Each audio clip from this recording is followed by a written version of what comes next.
ایک دفعہ آپ نے لمبا سجدہ کیا، اتنا لمبا سجدہ کیا، صحابہ کہتے ہیں ہمیں ڈر ہوا کہ کہیں حضور دنیا سے رحلت تو نہیں فرما گئے، اتنا لمبا سجدہ۔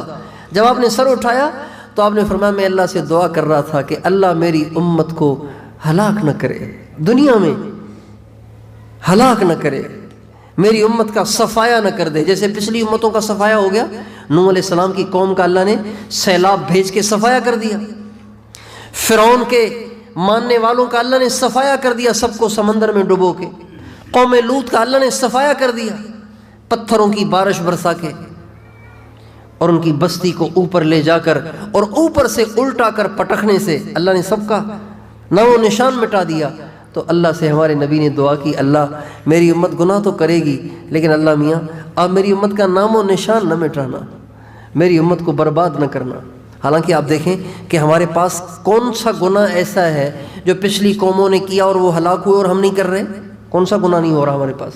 سارے گناہ ہو رہے ہیں، زنا ہو رہا ہے، شرابیں پی جا رہی ہیں، عورتیں بے پرد ہو رہی ہیں، عورتیں بازاروں میں آ گئی ہیں، اپنے جسم کو بیچنا، اپنے جسم کو دکھانا ایک کارنامہ بن گیا ہے، اچھا کام بن گیا ہے، قابل فخر چیز بن گئی ہے۔ جو جتنا زیادہ اپنے جسم کو بیچتی ہے، جتنا زیادہ اپنے جسم کو دکھاتی ہے، وہ اتنی زیادہ معزز بن گئی ہے۔ لیکن اب بھی دیکھیں پتھر نہیں برس رہے، اب بھی دیکھیں اللہ ہمیں زمین سے اٹھا کے اوپر پٹک نہیں رہا، اب بھی ہم ہلاک نہیں ہو رہے۔ یہ حضور کی وہ لمبے سجدے کی دعائیں ہیں۔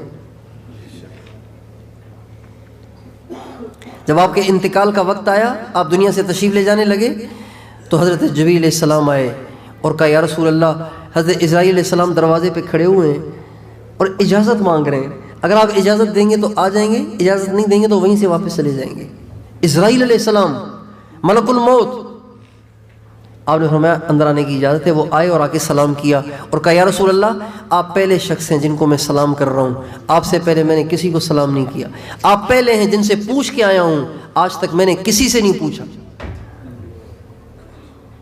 فرمایا کیسے آئے ہو؟ کہا جی اللہ نے بھیجا ہے کہ میں محبوب اگر رضامندی سے آ جائیں تو لے آؤ، اگر نہ آنا چاہیں تو چھوڑ کے واپس آ جاؤ، اختیار ہے آپ کو، اگر آپ کہیں تو لے چلتا ہوں، اگر آپ ٹھہرنا چاہتے تو ٹھہر جائیں۔ آپ علیہ السلام نے حضرت جبریل علیہ السلام کی طرف دیکھا اور ان سے مشورہ کیا۔ جبریل علیہ السلام کہنے لگے یا رسول اللہ، آپ رہنا چاہیں تو آپ کو رہنے کی اجازت ہے، لیکن اللہ کو آپ سے ملنے کا بڑا شوق ہے، انتظار ہو رہا ہے آپ کا، آسمانوں میں آپ کا انتظار ہو رہا ہے، جنت میں آپ کا انتظار ہو رہا ہے، عرش پہ آپ کا انتظار ہو رہا ہے، اگر آپ چلیں تو بہت اچھا، نہیں تو آپ رہ بھی سکتے ہیں۔ آپ نے فرمایا ٹھیک ہے، جب اللہ کو مجھ سے ملنے کا شوق ہے تو میں بھی اللہ سے ملنا چاہ رہا ہوں، لیکن اگر میں چلا گیا تو میری امت کا کیا بنے گا؟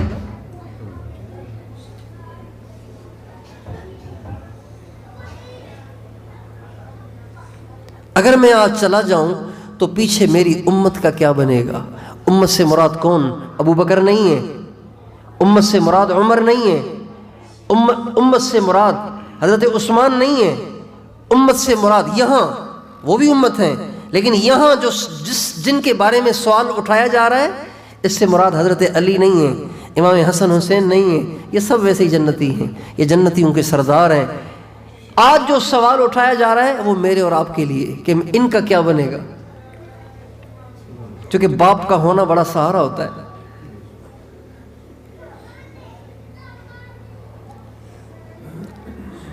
ماں باپ کی قدر کریں، ہم بوڑھے ہوں کسی کام کے نہ ہوں، نہ کماتے ہوں نہ آپ کو کھلاتے ہوں، بس پڑے رہتے ہوں گھر میں کھانستے رہتے ہوں، ان کا ہونا بھی نعمت سمجھیں، ان کے ہونے سے گھر بھرا رہتا ہے، ان کے ہونے سے رحمتیں اترتی ہیں، ان کی دعائیں اولاد کو سب سے زیادہ لگتی ہیں۔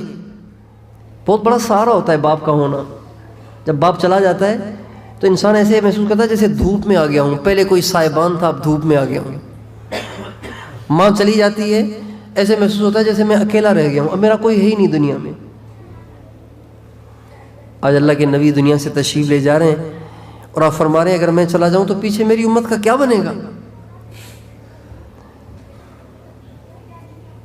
تو فرشتے نے کہا ابھی میں پوچھ کے آتا ہوں کہ اللہ کیا کہتے ہیں، ابھی میں پوچھ کے آتا ہوں۔ فرشتہ گیا اللہ کے پاس، وہاں سے پیغام لایا، اے میرے نبی آپ اطمینان سے ہمارے پاس آ جائیں، ہم ہمیشہ آپ کی امت کا خیال رکھیں گے، آپ پریشان نہ ہوں، ہم ہمیشہ آپ کی امت کا خیال رکھیں گے۔ آپ نے فرمایا الآن قرۃ عینی، اب میرا دل مطمئن ہو گیا ہے، میری آنکھیں ٹھنڈی ہو گئی ہیں، اب مجھے کوئی ٹینشن نہیں ہو رہی، اب میں اللہ کے پاس جانے کے لیے تیار ہوں۔